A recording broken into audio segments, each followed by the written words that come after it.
Hello students. तो class 10th का आज हम कर रहे हैं एक्सरसाइज 1.2। कल हमने करी थी 1.1। पूरी एक्सरसाइज नहीं करेंगे, केवल इम्पोर्टेंट पोर्शन। पहले जो इम्पोर्टेंट पोर्शन है उसका बेसिक आप क्लियर करें, उसी को बार बार प्रैक्टिस करें, फिर बाकी बचे हुए पोर्शन को धीरे धीरे सीखें। अब एक्सरसाइज 1.2 मैंने साथ में बुक भी रखी है, देखो। एक्सरसाइज 1.2 जो है आपकी, उसमें जो बेसिक आपको फॉर्मूला सीखना है और याद भी करना है वो है, मैं इसमें बॉक्स बना के दिखा रही हूँ आपको। HCF into LCM is equal to दो संख्याओं का गुणनफल। फिर से देखेंगे, HCF गुणा LCM बराबर दो संख्याओं का गुणनफल। आप कॉपी लेकर बैठिए, साथ साथ लिखते भी जाइए। तो HCF गुणा LCM जो है वो किसके बराबर है? दो संख्याओं का गुणनफल। अब ये जो फॉर्मूला है केवल दो संख्याओं के लिए। अगर आपके पास दो नंबर हैं तब हम इस फॉर्मूले को इस्तेमाल करेंगे, दो से ज़्यादा है तो ये फॉर्मूला इस्तेमाल नहीं होगा, ठीक है। HCF क्या होता है हिंदी में? म स प, और LCM क्या होता है? लघुत्तम, ल स प। तो ये हमने फॉर्मूला इसमें याद करना है और इसके सवाल भी हैं। पहले क्वेश्चन पे आते हैं, देखो बुक में क्या लिखा है। पहला क्वेश्चन वो कह रहा है इसके गुणनखंड करो। क्या करो? गुणनखंड। क्वेश्चन मैं लिख नहीं रही हूँ, इसीलिए साथ में मैंने बुक रखी है। और क्वेश्चन को पूरा लंबा आपको कॉपी में भी लिखने की ज़रूरत नहीं है। अगर आप कॉपी में लिखते भी हैं तो आप केवल लिखिए गुणनखंड करें या अभाज्य गुणनखंड करें। क्या करें? अभाज्य गुणनखंड करें। अब अभाज्य गुणनखंड क्या होते हैं? कक्षा 6 से आपको पढ़ाया जाता है कि अभाज्य संख्याएं कौन सी होती हैं जो किसी दूसरी संख्या में भाग नहीं होती। जैसे 2, 3, 5, 7, 11, 13, 17, 19, 23। ये शुरू के नंबर तो आपको बिल्कुल दिमाग में याद होने चाहिए। तो जब भी हम LCM निकालें, HCF निकालें इस गुणनखंड वाले तरीके से, तो जो पहाड़े हम यहाँ पर पढ़ेंगे वो केवल कौन से पहाड़े पढ़ेंगे? अभाज्य गुणनखंड वाले, अभाज्य पहाड़े। 2 का, 3 का, 5 का। जैसे यहाँ 4 नहीं है तो अगर कोई नंबर 4 से भाग होता भी है तो हम उसको यहाँ पे 4 से भाग नहीं कर सकते, क्योंकि हमने कौन से गुणनखंड निकालने? अभाज्य। इसी प्रकार 6 से भाग नहीं करेंगे, 8 से भाग नहीं करेंगे। बच्चे ये गलती बार बार कर देते हैं। उन्होंने देखा अरे 27 लिखा है तो वो 9 तिया 27 कर देते हैं, जो गलत है। क्यों? क्योंकि 9 जो है वो अभाज्य नहीं है। अगर आप 27 के लिए करेंगे तो आप किससे करेंगे? 3 से करेंगे। तो समझ रहे हैं? तो क्वेश्चन 1 में आपको 3, 4, 5 सवाल दिए हुए हैं और सबके हमने गुणनखंड करने हैं, जो मैंने यहाँ पर करके दिखाए हैं। थोड़ा सा इनको देखते हैं कैसा है।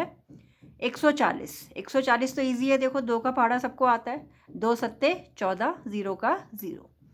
जिसके पीछे भी 0 आता है वो 2 से जाता है, तो 2 से फिर से किया। 2 तिया 6, कितना बच गया? 1। तो वो 1 आगे जाके कितना बन गया? 10। तो 2 पंजे 10, 7 पंजे 35, 5 एकम 5। तो इसके गुणनखंड बन गए 2 इंटू 3 इंटू 7 इंटू 5। इसी प्रकार से अब अगला नंबर 156, जिसके पीछे 6 आए, 2 आए, 0 आए, 4 आए, वो किससे जाते हैं? 2 से। तो मैंने इसको भी 2 से स्टार्ट किया। 2 सत्ते 14, 1 बचा, यहाँ पर क्या हो गया? 16। तो 2 अट्ठे 16। तो इस प्रकार से, क्योंकि आप लोग ये गुणा भाग में बहुत ही कमज़ोर हो तो इसकी बहुत आपको प्रैक्टिस करनी है। और इसीलिए वैसे तो बहुत इजी सवाल है, लेकिन फिर भी मैंने यहाँ पर कर दिए हैं कि आप इनको पहले कॉपी में उतार लो और फिर इनकी प्रैक्टिस करो कि किस प्रकार से ये भाग हो रही है। गुणनखंड करना माने भाग करना। तो 2 तिया 6, यहाँ पर 7 है तो 2 तिया 6 हमने किया तो कितना बच गया? 1 बच गया। 7 में से 6 गए तो 18 हो गया यहाँ पे। 2 निम 18। 13 तिया 39, 3 एकम 3। इसी प्रकार से जिसके पीछे भी 5 होता है या 0 होता है वो किससे जाता है? 5 से। तो यहाँ 5 है इकाई में तो मैंने 5 से कर दिया। 5 सत्ते 35, यहाँ पर है 38, तो कितना हुआ? 36, 37, 38। 3 बचे 32, 5 छिक्का 30, 2 बचे, 5 पंजे 25। फिर से इकाई में 5 आ रहा है तो फिर मैंने 5 से भाग किया है। 5 एकम 5, 6, 7, 26 हो गया। आगे को कितना हो गया? 26। तो वो आपका हो गया 5 पंजे 25, फिर 1 बच गया 15, 5 तिया 15। तो समझ रहे हैं किस प्रकार से ये भाग हो रही है? पहाड़ा पढ़ना है आपको, खुद पहाड़ा पढ़ना है। यहाँ मैं एक एक छोटा छोटा पहाड़ा आपको पढ़ के दिखा रही हूँ कि किस प्रकार से ये भाग हो रही है। अब ये किससे गया? 3 से। 3 पंजे 15, 3 एकम 3 और 17 तिये 51। तो ये थोड़े बड़े नंबर हैं, इनकी भी मैंने यहाँ पे गुणनखंड आपको करके दिखाई है। आप इसको उतारें, प्रैक्टिस करें। अब वैसे तो आपको पहाड़े बहुत अच्छे से याद होने चाहिए। अब सपोज़ आप इतने अच्छे से पहाड़े यहाँ पर नहीं भाग कर रहे, जैसे यहाँ पर देखो 17 का 19 का पहाड़ा हमने पढ़ा है। अगर आप इसको मुँह ज़बानी नहीं पढ़ पा रहे हो तो आप यहाँ पर लंबी भाग करके देखो। क्या करके देखो? भाग। ये जो हमने यहाँ पर भी किया ये भी भाग ही है, पर भाग क्योंकि छोटी है मुँह ज़बानी कर पा रहे हैं। इसे भी आप मुँह ज़बानी कर पाओ तो बहुत अच्छी बात है, नहीं तो आप रफ में भाग करो। जैसे ये क्या नंबर है? 7429। अब हमने इसे 17 से भाग किया है। किससे भाग किया है? 17 से। एक बार देख लेते हैं कैसी होती है लंबी भाग, जो बच्चे अभी तक भाग में गलतियाँ करते हैं। तो 17 चौको कितना हुआ? अब आपको अगर 17 चौको भी नहीं आ रहा है तो आप गुणा करके देखिए। तो 17 चौको होता है 68। अब क्या करना होता है? माइनस घटा करनी होती है। तो घटाया तो हमारे पास कितना आ गया? 6। ऊपर से अगला नंबर उतारा। अगला नंबर क्या उतारा? 2। 62 हो गया। अब कितने पे जा रहा है ये? 17 तिये 51। घटा करी तो कितना आ गया? 11। ध्यान दें, ये मैंने कल की क्लास में भी बताया था, जब भी हम भाग करते हैं तो घटा करने के बाद क्या होना चाहिए? कुछ याद है आपको?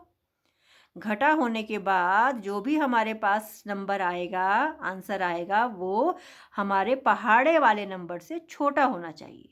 जैसे हम यहाँ 17 का पहाड़ा पढ़ रहे हैं तो हमारा घटा करने के बाद क्या आया है? 11। इसका मतलब हमने ठीक भाग करी है।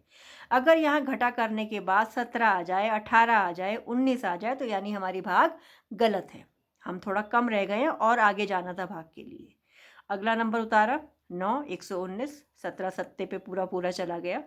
तो क्या आंसर आया? 437। अब देखो वही हमने यहाँ लिखा है, 17 से जब इसको भाग किया नंबर को 7429 को, तो जो हमारा आंसर आया वो आया 437।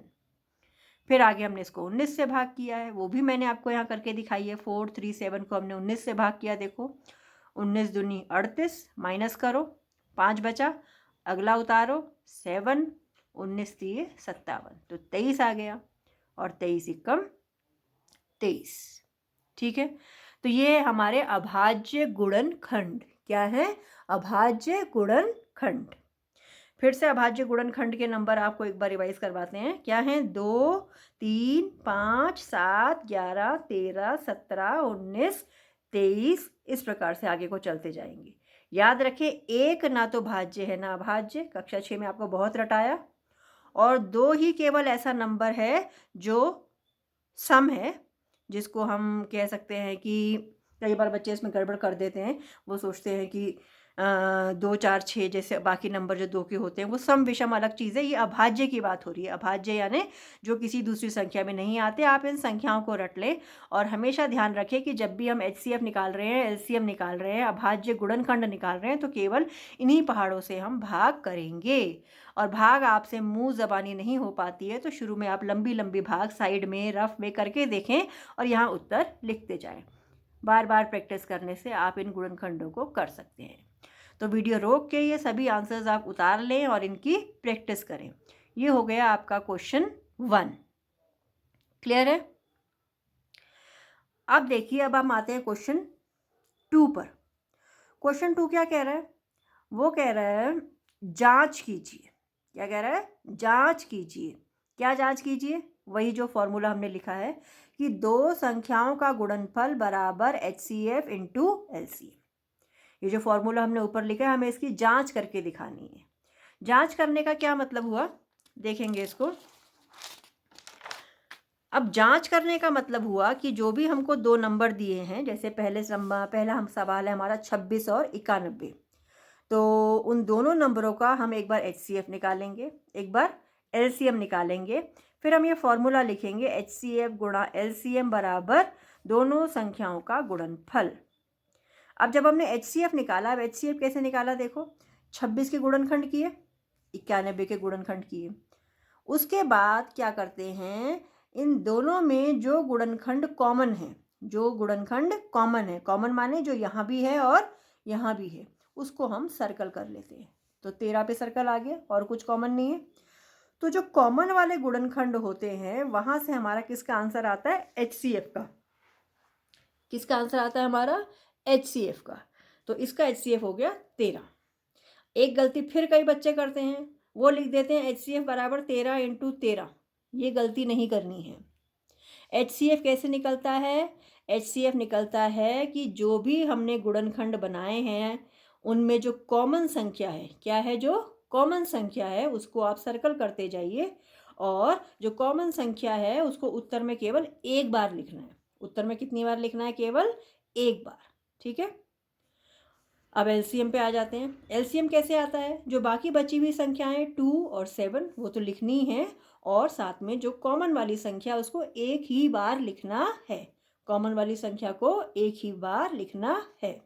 तो 13 × 2 × 7 LCM हो गया 182। गुणा करके देखेंगे यहाँ पर। फिर हमने अपना फॉर्मूला लिखा, HCF गुणा LCM बराबर दोनों संख्याओं का गुणनफल। तो HCF आया था 13, LCM आया था 182, तो 13 × 182। संख्याएं क्या थी? 26 और 91। दोनों तरफ गुणा किया तो हमारे पास आंसर आ गया 2366 और इस तरफ भी आंसर आ गया 2366। दोनों तरफ सेम आंसर आ गया, बराबर आंसर आ गया। तो हम कहेंगे LHS बराबर RHS। दायां पक्ष और बायां पक्ष बराबर हो गया, अतः सत्यापित। हिंदी में क्या लिखते हैं? अतः सत्यापित, या हम अंग्रेजी में लिख सकते हैं हेंस प्रूव्ड। तो इस प्रकार से आप बाकी भाग मैं समझती हूँ खुद ही कर पाएंगे, और अगर नहीं कर पाते हैं तो आप कमेंट सेक्शन के थ्रू पूछ सकते हैं। अब है क्वेश्चन 3। क्वेश्चन 3 क्या कहता है? क्वेश्चन 3 कह रहा है कि अभाज्य गुणनखंड विधि द्वारा HCF LCM ज्ञात करें। अब ये देखें, यहाँ पर 3 संख्याएं दी हैं, तो 3 संख्या वाले में ये फॉर्मूला इस्तेमाल नहीं होगा, और ना ही वो फॉर्मूला इस्तेमाल करने की बात कह रहा है। वो केवल उसने जो संख्याएं दी हैं उनका HCF और LCM यानी कि MSP और LSP निकालने के लिए कह रहा है। ठीक है, तो जैसे 12, 15, 21 छोटे छोटे नंबर हैं, तो मैंने इनके गुणनखंड किए। HCF मैंने आपको बताया कैसे निकलता है, जो सब में कॉमन है। सब में कॉमन क्या नंबर है? 3, और कॉमन वाले नंबर को एक ही बार लिखना है। कितनी बार लिखना है? एक ही बार। तो HCF हो गया 3। और LCM क्या हुआ? जो बाकी नंबर हैं जो कॉमन नहीं है सबके अलग अलग, वो तो सब लिखे जाएंगे 2 × 2 × 5 × 7। और जो कॉमन वाला नंबर है जिसको हमने HCF में आंसर बनाया है वो कितनी बार होगा? केवल एक बार। तो ऐसा लिखने से LCM आ गया 420। तो इस प्रकार से हम चाहे 3 संख्या हो, चाहे 4 हो, चाहे 5 हो, उन सब के गुणनखंड बना के उनका HCF और LCM निकाल सकते हैं। क्लियर है? फिर कह रही हूँ, जो फॉर्मूला है वो 2 संख्याओं के लिए है। जो फॉर्मूला है वो केवल 2 संख्याओं के लिए है। अब आ जाएंगे अपनी बुक पर। बुक और एक कॉपी आप साथ में रखेंगे, बुक को भी देखेंगे मैं क्या क्वेश्चन पढ़ रही हूँ, किसकी बात हो रही है, और आंसर्स जितने यहाँ कराए जा रहे हैं उन्हें उतारते जाएंगे और फिर बाद में आराम से बैठ के उनकी प्रैक्टिस करेंगे। क्वेश्चन 4 देखेंगे। क्वेश्चन 4 में हमको 2 संख्याएं दी हैं, 306 और 657। इनका HCF हमको दिया है 9 और LCM निकालना है। अब वैसे तो हम LCM और विधि से निकाल सकते हैं गुणनखंड करके, लेकिन क्योंकि यहाँ पर 2 संख्याएं हैं तो यहाँ फॉर्मूला इस्तेमाल किया जा सकता है। तो वही मैंने किया है। HCF गुणा LCM बराबर 2 संख्याओं का गुणनफल। HCF दिया गया है 9, LCM हमें पता नहीं है। दोनों क्या संख्याएं हैं? 306 और 657, उनको गुणा कर दिया गया है। अब मुझे यहाँ गुणा करने की ज़रूरत नहीं, क्योंकि मुझे गुणनफल से मतलब नहीं है, मुझे तो अपना LCM चाहिए। क्या चाहिए? LCM। अब ये क्या बन गया? ये एक समीकरण बन गया है। अब समीकरण आपको पता है कैसे हल किया जाता है। ये 9 यहाँ गुणा में है, जब ये दूसरी तरफ जाएगा तो किस में जाएगा? भाग में। तो LCM बराबर 306 × 657 बटा 9। तो ये संख्या देखेंगे 9 से कट रही है। अब ये काटना, गुणनखंड बनाना, गुणा भाग करना, इसकी आपको अच्छी प्रैक्टिस होनी चाहिए। इसके बिना गणित का थोड़ा सवाल काफ़ी मुश्किल पड़ जाता है। तो देखो 9 से कैसे कटाइए। 9 सत्ते 63, यहाँ 65 है ना, 9 सत्ते 63, कितना बचा बताओ? ये आपका बचा 64, 65, 2 बच गए, 27 हो गया। तो 9 × 3 = 27। तो काटने पर क्या आ गया? 73। क्या आ गया काटने पर? 73। तो हमारे पास आ गया 306 × 73। इसे आप साइड में गुणा करके देखिए। ये नहीं कि सिर्फ यही उत्तर लिख दीजिए, अपने आप भी गुणा करके यहाँ पर देखिए कि उत्तर यही आ रहा है या नहीं आ रहा है। तो इस प्रकार से हमारा आंसर आ जाता है 22338। तो काफ़ी सिंपल और आसान एक्सरसाइज है। केवल इसके लिए हमको थोड़े पहाड़े आने चाहिए, गुणा भाग हमारी थोड़ी अच्छी होनी चाहिए, जो अगर आप नहीं कर पा रहे हैं तो फिर वो कैसे आएगी? प्रैक्टिस से आएगी, बार बार एक ही सवाल को हल करने से आएगी। मैं आपको फिर बता रही हूँ, आपने क्या करना है कि ये जो मैंने आपको यहाँ पर हल करके उत्तर दिए हैं, आप इनको एक कॉपी में नोट कर लीजिए और इन्हीं को बार बार प्रैक्टिस कीजिए। जो भी मैंने यहाँ बताया है इसी चीज़ को बार बार रिपीट कीजिए और जो क्वेश्चंस मैंने आपके लिए छोड़ दिए उन्हें हल करके देखिए। उत्तर आता है तो उत्तर माला से मैच कीजिए। ठीक आंसर आ गया, वेरी गुड। और अगर बार बार करने से भी आप नहीं कर पा रहे हैं तो आप कमेंट सेक्शन के थ्रू अपना डाउट पूछिए, आपको जवाब देंगे। ठीक है, तो आज की क्लास में इतना ही। एक क्लास में मैं कोशिश कर रही हूँ कि बहुत ज़्यादा नहीं, कम हो, लेकिन आप उसकी अच्छी प्रैक्टिस कर लें, आपके दिमाग में वो चीज़ कंसेप्ट समझ में आ जाए और आप एग्ज़ाम में उसको ठीक ठाक अटेम्प्ट कर सकें। यही मेरी कोशिश है। तो कीप प्रैक्टिसिंग। जैसा कि मैंने कल भी कहा था, गणित का मतलब है प्रैक्टिस, प्रैक्टिस, प्रैक्टिस, प्रैक्टिस। चाहे आप आधे घंटे की प्रैक्टिस करें पर रोज़ करें। रोज़ की प्रैक्टिस आपको अच्छा रिजल्ट देगी। आप चाहे गणित में कितने भी कमज़ोर हैं, आप कम से कम अपना पासिंग वाला हिस्सा कर पाएंगे।